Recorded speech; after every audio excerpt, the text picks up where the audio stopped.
El pecado, hermanos, un tema muy controversial, un tema muy extenso, un tema que muchos no quieren escuchar. Porque cuando la persona está inmersa en el pecado, es lo menos que quiere escuchar. El pecado, hermanos, llega a la vida de las personas y llega para quedarse muchas veces. No llega de visita. Llega a veces para ser el inquilino número uno en la vida de la persona. Esta es una enfermedad, hermanos, que el hombre ha tratado de erradicar por miles de años. Desde la existencia de la humanidad, el hombre ha venido a lidiar con este gran problema. El pecado, hermanos, entiéndalo, que nunca va a llegar a su vida de una manera desagradable. Siempre va a llegar de una manera exquisita, de una manera tentadora, de una manera que es del agrado del ojo del hombre. Y como decía, es una enfermedad, hermanos, que está carcomiendo el alma, la vida de las personas constantemente. El hombre ha querido erradicar esta gran enfermedad por muchos años, pero no ha podido y no podrá, porque para el pecado la única cura se llama Cristo Jesús. Él es el único, hermanos, que tiene la medicina, el antídoto para erradicarlo de nuestra vida definitivamente. Y hoy el ser humano, hombre y mujer, están envueltos ahí como si fuera un omelette en este aspecto.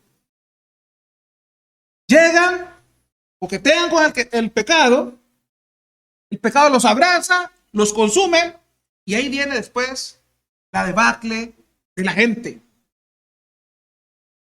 Es una enfermedad, hermanos, muy peligrosa. Más que en el Antiguo Testamento la lepra, ahora más que un cáncer, más que con cualquier enfermedad que usted se pueda imaginar dañina. Porque es una enfermedad que va a lo físico y también va a lo espiritual. Y por eso hay que tener mucho cuidado.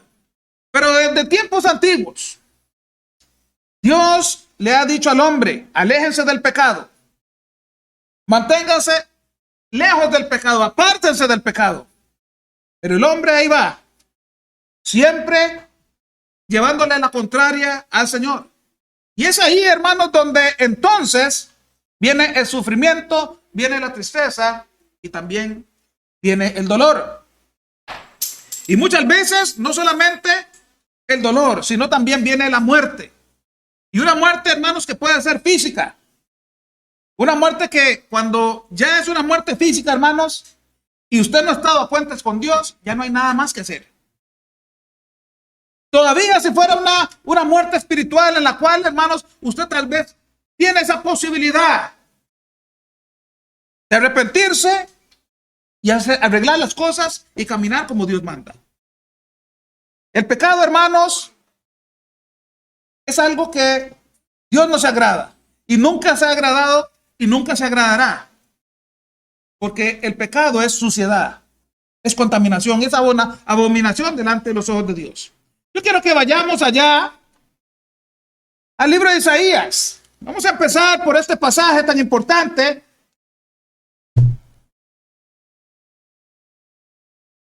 Allá en Isaías 59, acá Isaías le hace un pequeño recordatorio al pueblo de Israel. Ya sabíamos o sabemos que el pueblo de Israel era el pueblo de Dios. Fue un pueblo mimado, fue un pueblo amado, pueblo querido por Dios. El problema de este pueblo, hermanos, es que siempre le llevó la contraria a Dios. Siempre, hermanos, quiso ir en contra de los preceptos de Dios. Y cuando el ser humano va en contra de los preceptos establecidos por Dios, es ahí donde empieza el sufrimiento. Es ahí donde empieza, hermanos, el lloro y el crujir de dientes.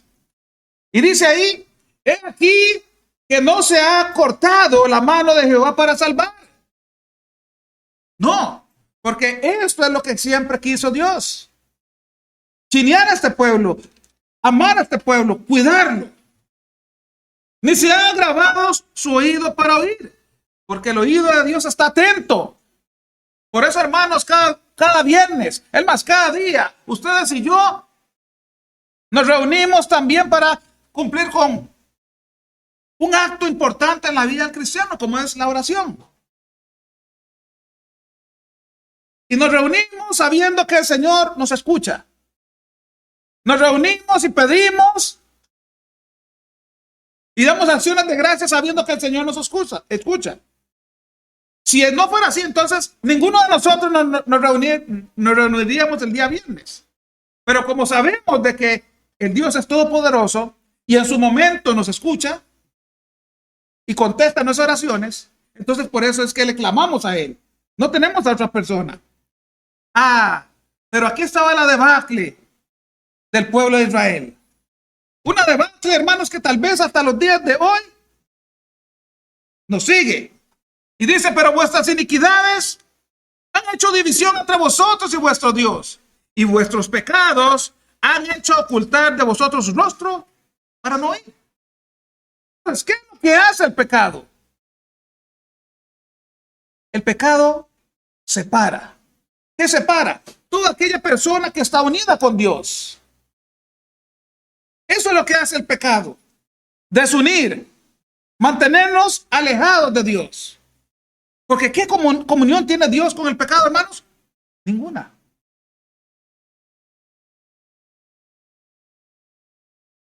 Aquellos que hemos experimentado qué es vivir con Dios, qué es gozarnos en Dios, qué es caminar con Dios.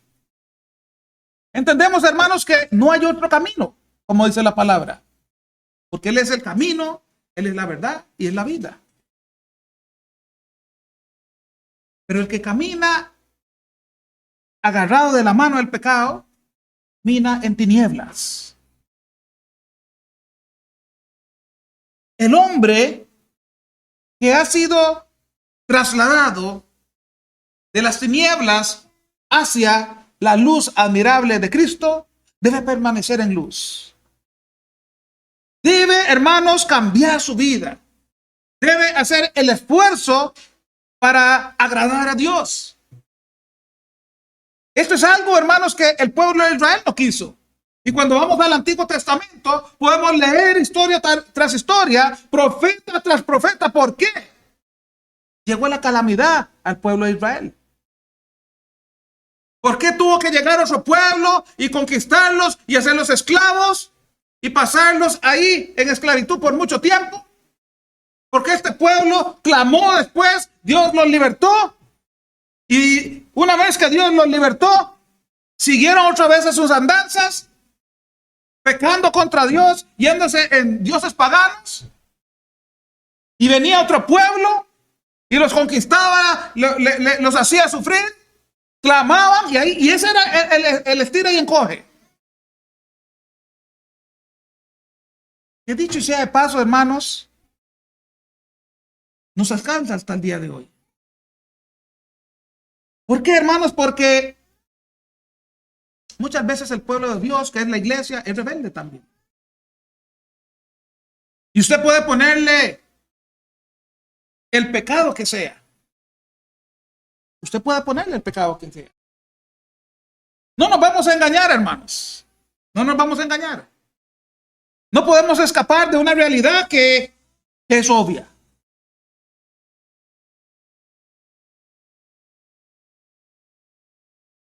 A veces, hermanos, nos gusta coquetear con el pecado.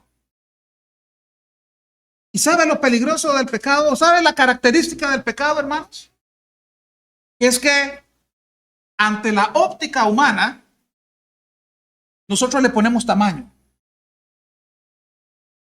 Un pecado pequeño, un pecado mediano y un pecado grande. Nunca he leído en la Biblia yo, hermanos, que el pecado tenga tamaño, o sea, que vaya en grados. La Biblia me dice que el pecado es pecado, sea grande, mediano o pequeño. Pero lo que sí, hermanos, marca la diferencia son las consecuencias del pecado. Pero el pecado siempre va a ser pecado acá y en la China. Es lo mismo. La Biblia nos manda, hermanos, a estar alejados, a no coquetear con el pecado, a andar como agentes, hombres y mujeres, para lo que fuimos llamados. Esto no quiere decir, hermanos, que una vez que usted y yo que hemos sido bautizados, ya no vamos a pecar. No. Allá en segunda de Pedro hay una explicación en la que ustedes y yo podemos entender.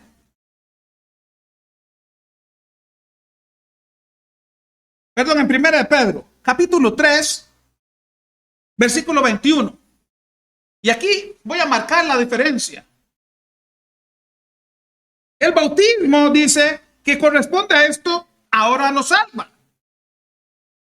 No quitando las inmundicias de la carne, sino como la aspiración de una buena conciencia hacia Dios por la resurrección de Jesucristo. Esto no quiere decir, hermanos, que una vez que usted ya se ha bautizado, ya usted no va a pecar nunca más. No, esto es lo que no es lo que dice el pasaje. Lo que dice el pasaje, hermanos, es que si antes andábamos pecando deliberadamente y hacíamos lo que a nosotros nos daba la gana, una vez que llegamos a Cristo, cuando ustedes y yo se nos ocurre pecar, lo que dice este pasaje es que la vamos a pensar 2 veces para hacerlo. Porque sabemos, hermanos, que la ley de Dios es más fuerte que las intenciones y los pensamientos míos. Entonces, yo voy a tener más cuidado cada vez que voy a pecar voluntaria o voluntariamente. Allá en Romanos capítulo 3, un texto, hermanos, muy conocido. Cada vez que nosotros predicamos la palabra de Dios, cada vez que evangelizamos, y que va asociado, va de la mano con lo que habíamos leído allá en Isaías 59. Por cuanto todos pecaron y están destituidos de la gloria de Dios. ¿Ven? El pecado, hermanos, hace de que el hombre se aleje de Dios. El pecado hace que el hombre no pueda tener comunión con Dios. El pecado hace que el hombre camine en desgracia, en miseria.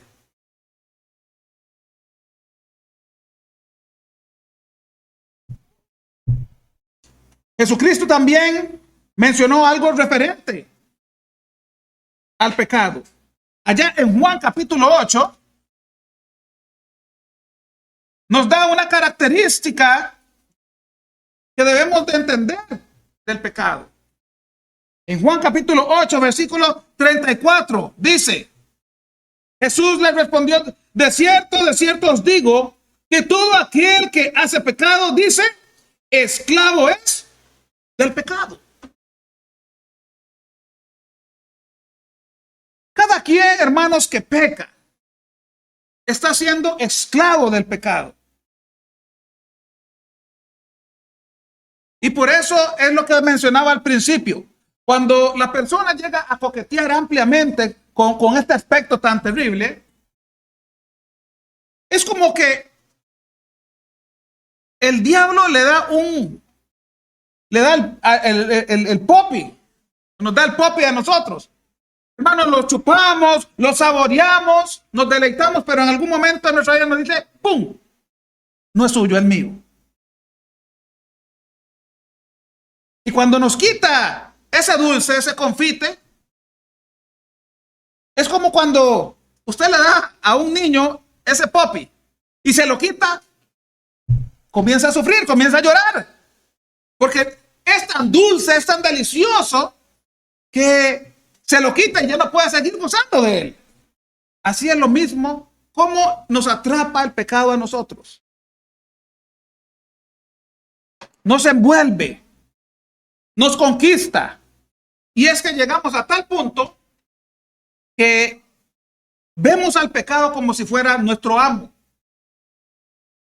Y queremos seguir metidos más en él. Allá en Romanos, en el capítulo 7, vemos otras características también del pecado.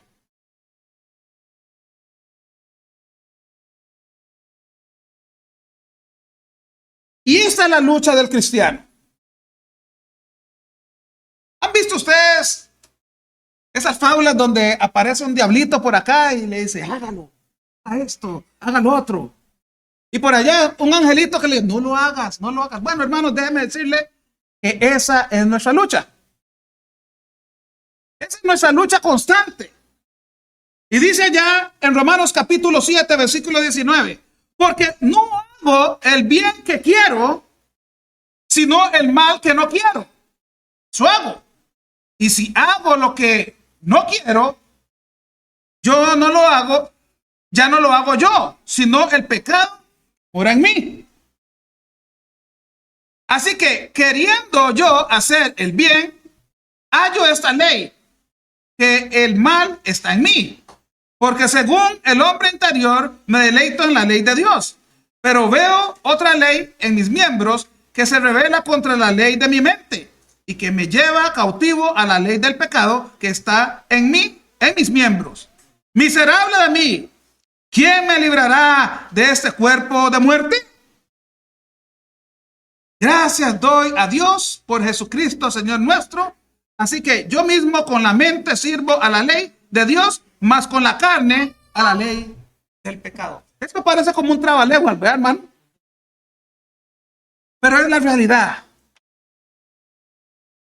Y saben, hermanos, ¿por qué es que nosotros pecamos? Porque nuestros miembros, dice Santiago, estamos ¿qué? Llenos de concupiscencia. ¿Y qué es la concupiscencia? Un deseo fuerte en la carne que me hace a mí pecar. Los deseos, hermanos, que hay dentro de mí, eso es lo que me hace o lo que me lleva a mí al pecado. Y ustedes pueden ponerle, hermanos, ahí cualquier pecado. Hermano, le voy a enlistar un montón de pecados allá en el libro de Gálatas. Usted le puede enumerar el que usted quiere. Y tal vez, hermanos, ¿quién quita o quita que estamos metidos en alguno de esos pecados?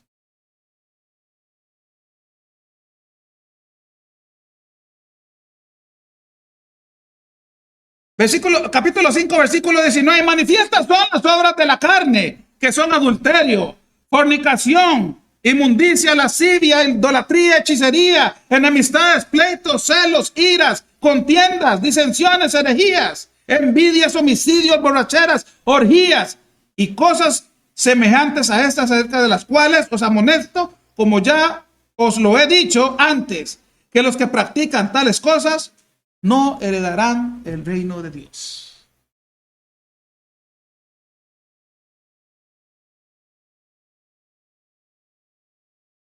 Usted puede hacer un autoanálisis, hermano o hermana, o hagámonos un autoanálisis brevemente. Reseteemos el chip ahí y entendamos que podemos estar incluidos o metidos en algunas de estas características o obras de la carne. Y cuando hablamos de obras de la carne, es sinónimo de decir pecado. ¿Y saben qué? Estas son las malas noticias. Cuando hablamos de todo esto, es como tocar la conciencia nuestra que a muchos de nosotros no nos gusta. Pero ¿saben qué, hermanos? La palabra de Dios nos habla y nos dice y nos aconseja, nos advierte y todo lo que usted quiera añadir de lo que hace el pecado en la vida del hombre. Acá hemos llegado, hermanos, a los pies de Cristo, porque estamos deseosos de algún día alcanzar aquella corona de vida. Estamos deseosos, hermanos, de poder algún día poder llegar y morar con el Señor.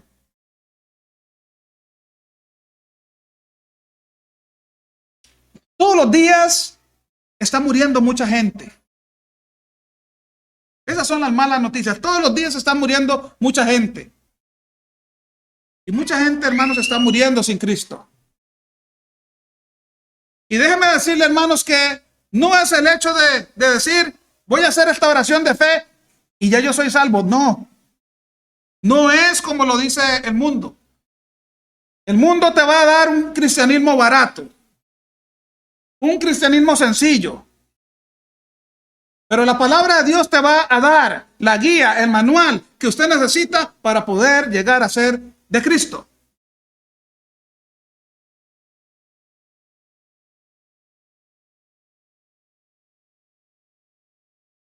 Cuando usted peca, entiéndase que usted hace que el sacrificio que hizo Cristo en la cruz no tenga validez.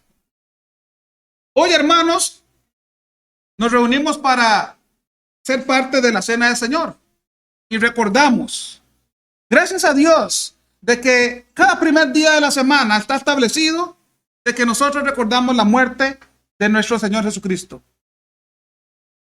Gracias a Dios, hermanos, porque si a veces andamos desordenadamente por esta vida, llegamos el domingo y es como un recordatorio. Imagínense si nosotros hiciéramos esto cada mes o cada año. Sería catastrófico. Dice allá en Hebreos capítulo 10, versículo 26. Porque si pecáremos voluntariamente después de haber recibido el conocimiento de la verdad, ya no queda más sacrificio por los pecados, sino una horrenda expectación de juicio y de hervor de fuego que ha de devorar a los adversarios. El que viola la ley de Moisés por el testimonio de 2 o de 3 testigos muere irreprensiblemente. ¿Cuánto mayor castigo pensáis que merecerá el que pisotea al Hijo de Dios y tuviere por inmunda la sangre del pacto en la cual fue santificado e hiciere ofrenda al Espíritu de gracia? Cuando pecamos deliberadamente, hermanos, esto es lo que sucede. Hacemos que el sacrificio de Cristo no tenga validez. Entonces, ¿para qué venir entonces un primer día de la semana a ser partícipe de la cena del Señor? Si andamos pecando deliberadamente. ¿Por qué entonces tomar, hermanos, del pan, tomar del jugo, si anteriormente en nuestra vida andamos desordenadamente? Aquí está claro. Porque si pecáramos voluntariamente después de haber recibido el conocimiento de la verdad, ya no queda más sacrificio por los pecados. Y dice voluntariamente.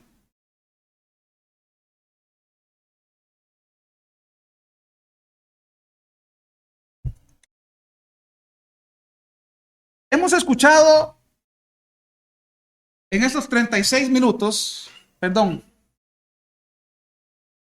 20 minutos, 25 minutos, malas noticias.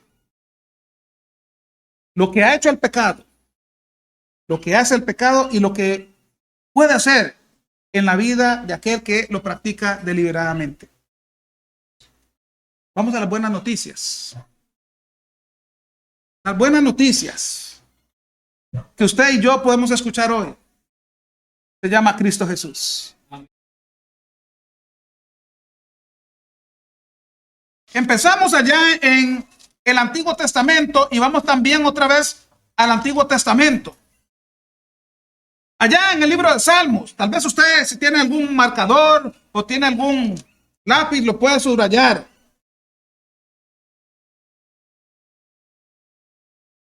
Cristo Jesús, hermanos, vino para hacer el cambio, para hacerle ver a la humanidad de que hay una esperanza, de que solamente a través de Él, ustedes y yo podemos acercarnos a Dios. Es decir, Él es el puente que une al hombre con Dios. Él es el puente en el cual ustedes y yo podemos cruzar para poder ver a Dios. Y dice allá en Salmo 32:1. Bienaventurado aquel cuya transgresión ha sido perdonada y cubierto su pecado. Bienaventurado el hombre a quien Jehová no culpa de iniquidad y en cuyo espíritu no hay engaño.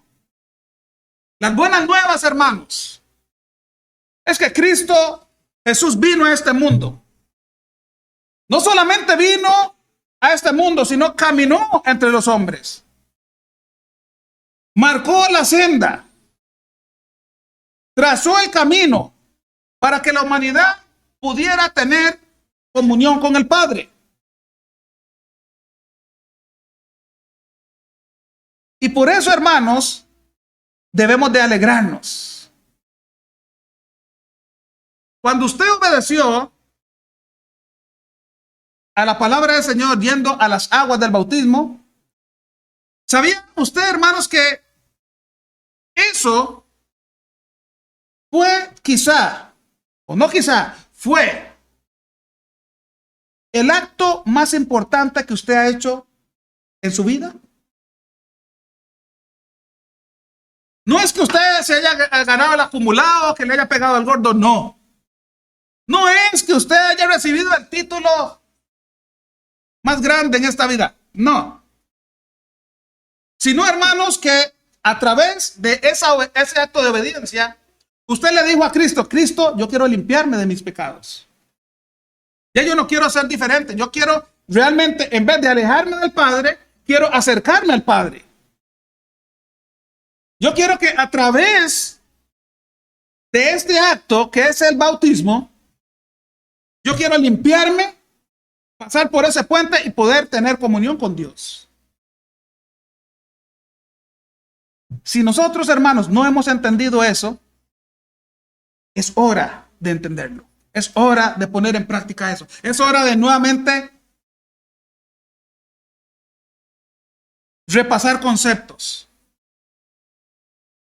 Lo que hizo Cristo en la cruz fue tan valioso que me permitió a mí y a usted tener entrada y comunión con el Padre. Pero solamente aquellos que realmente entienden qué es haber pecado, qué es querer arrepentirse, qué es de girar y tomar otra vía, otro camino. Solo aquellos, hermanos, que realmente les toca el corazón y quieren cambiar no solamente de aquí y de aquí.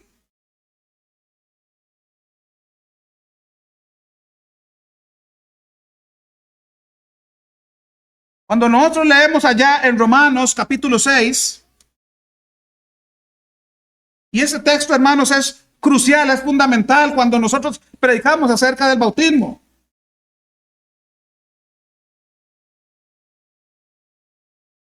Y el escritor nos hace una pregunta al principio. ¿Qué pues diremos? ¿Perseveraremos en el pecado para que la gracia abunde? Dice Pablo, no, en ninguna manera.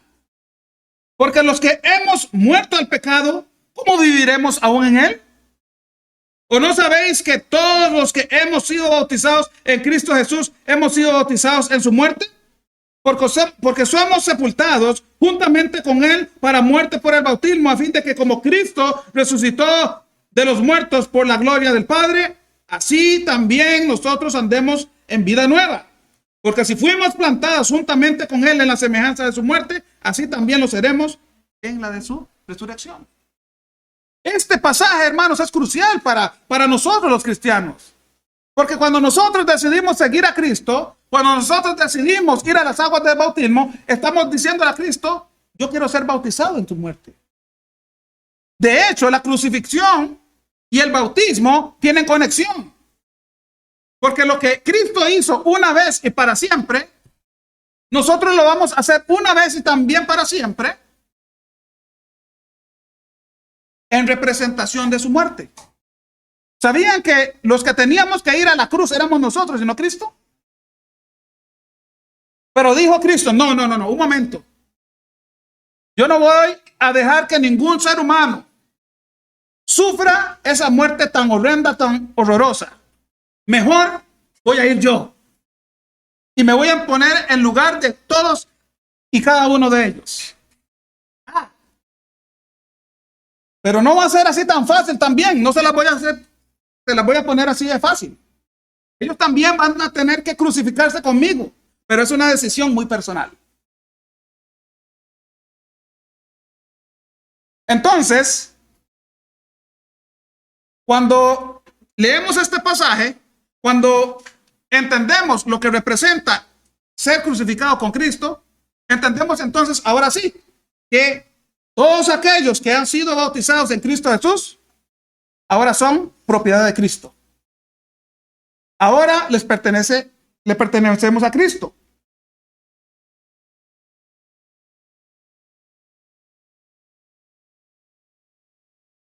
¿Y qué, hermano Walter? ¿Quiere decir que una vez que yo he sido bautizado ya no voy a pecar más? No. No. Como cristianos a veces practicamos dos tipos de pecado. Uno que se llama el pecado pasivo. ¿Cuál es ese pecado pasivo? En el cual usted no tiene conocimiento de las cosas que usted está haciendo. Muchas veces, hermanos, llegamos al cristianismo y a veces cometemos pecados que realmente no entendemos que eran pecados porque nosotros ¿de dónde venimos? Venimos del mundo. Y el conocimiento, el estudio, las vivencias, las experiencias nos ayuda a alimentar nuestro conocimiento para entender que hay muchas cosas que son rudimentos de la carne. Pero hay otro pecado que se llama el pecado activo. Ese pecado activo, hermanos, es el que nosotros tenemos conocimiento, que maquinamos lo que vamos a hacer acá y acá, y después lo ponemos en práctica. Y hay que tener mucho cuidado. Hermano Walter, ¿quiere decir que si yo peco, tengo que volverme a bautizar? No. Habíamos leído ahora 1 de Pedro, capítulo 3, versículo 21. El bautismo ahora nos salva, no quitando las inmundicias de la carne, sino que como una nueva aspiración, una nueva conciencia hacia Cristo Jesús. Pero cuando vamos a Juan, en 1 de Juan, ahí entendemos muchas cosas. En 1 de Juan leemos, es el mensaje, versículo 5, que hemos oído de él y os anunciamos. Dios es luz y no hay ninguna tinieblas en él. Si decimos que tenemos comunión con él y andamos en tinieblas, mentimos y no practicamos la verdad. Pero si andamos en luz, como él está en luz, tenemos comunión unos con otros y la sangre de Jesucristo, su Hijo, nos limpia de todo pecado. Si decimos que no tenemos pecados, nos engañamos a nosotros mismos y la verdad no está en nosotros. Clave. Este es el pasaje, el versículo clave. Pero hay que entender algo. No es que, porque es una clave, ahora sí, yo puedo ir y pecar deliberadamente, a pecar las veces que yo quiera y después de por sí tengo acá. Perdón, no trabaja así. Si confesamos nuestros pecados, dice, Él es fiel y justo para perdonar nuestros pecados y limpiarnos de toda maldad. Si decimos que no hemos pecado, le hacemos a Él mentiroso y su palabra no está en nosotros. Tenemos el perdón de los pecados, claro. Pero, hermanos, no quiere decir de que como Cristo nos siga limpiando, nosotros ahora podemos aprovecharnos de eso para ir y pecar como cuantas veces nos dé la gana y después venimos a arrepentirnos. No dice eso el pasaje. Lo que sí dice es que nosotros, hermanos, a través del bautismo, como esa nueva conciencia que tenemos, vamos a pensarlo 2 veces a la hora de ir y cometer pecado. Hijitos míos, estas cosas os escribo para que no pequéis. Y si alguno hubiere pecado, abogado tenemos para con el Padre, a Jesucristo el justo.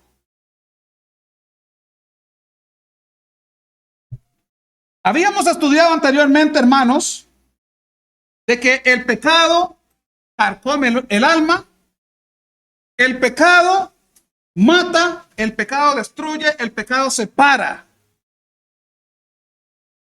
Y esto no es lo que quiere el Señor. Todo aquel que comete pecado infringe también la ley, pues el pecado es infracción de la ley. Y sabéis que Él apareció para quitar nuestros pecados y no hay pecado en Él. Todo aquel que permanece en Él no peca. Todo aquel que peca no le ha visto ni le ha conocido. Tratemos, hermanos, en la medida de lo posible, de agradar a Cristo con nuestras acciones. No se nos ha prometido, hermanos, de que nosotros no vamos a tener ningún pecado en nuestra vida, porque le hacemos a Él mentiroso. Pero hay algo que sí conoce el Señor y que a veces ni nosotros mismos conocemos de nosotros mismos. Él sabe, hermanos, que ustedes y yo podemos hacer un gran esfuerzo para alejarnos del pecado. En Santiago nos dice que Satanás vino para tentarnos. Vino para poner esos obstáculos y hacernos caer. La prueba de Dios, hermanos, es para todos nosotros, para probarnos cómo estamos, para ver cómo está nuestro cristianismo. La tentación no viene de Dios, la tentación viene del diablo, pero la prueba sí viene de Dios. Y la prueba es, hermanos, y va a ser constante, así como la tentación. La prueba va a ser constante para ver cómo andamos en esta vida. A ver si reprobamos o vamos a ser aprobados. La prueba es, hermanos, para realmente conocer cuánto estamos aplicando la palabra de Dios. La prueba es para levantarnos, para darnos ánimo. A veces pensamos que es para decaernos. Señor, ¿por qué me han dado esta prueba? Bueno, es para que entendamos de que Dios nos va a poner a prueba para ver la calidad de cristiano que somos. Y en eso no tenemos que dudar si viene de Dios. Decía al principio, el pecado es una enfermedad que está matando, tanto física como espiritualmente. A través de los años, el hombre ha tratado de lidiar con esta enfermedad y no ha podido, porque el único que tiene la cura se llama Cristo Jesús. Sabiendo este principio, entonces, hagamos conciencia, meditemos en cómo está nuestra vida. ¿Cómo está nuestra vida delante de Dios, que es lo principal? Si tal vez delante de los hombres ponemos una imagen y delante de Dios ponemos otra, debemos de analizarnos a quién tenemos que agradar primero. Usted tal vez puede decir, delante de los hombres, yo soy un gran cristiano. Un gran cristiano. Pero delante de Dios, sabiendo que Él conoce todo lo que hay en nuestra mente, en nuestros corazones, a Él, hermanos, no le podemos engañar. Es mejor que darle mal a los hombres y bien a Dios, más que bien a los hombres y mal a Dios. Analicémonos cómo andamos y meditemos en este tan tremendo aspecto que es el pecado. Hermanos, que es, si no obedecemos, el que nos va a llevar a muerte, y una muerte que es muy dolorosa, hermanos. Que el Señor los bendiga hoy, mañana y siempre, y nos ayude a caminar por esta vida como el Señor nos manda, alejados de toda la inmundicia que hay en este mundo. Escucha, oh Señor, mi alma canta, un canto de loor, desde mi corazón, mas con mis palabras no puedo decir cuán grande eres tú.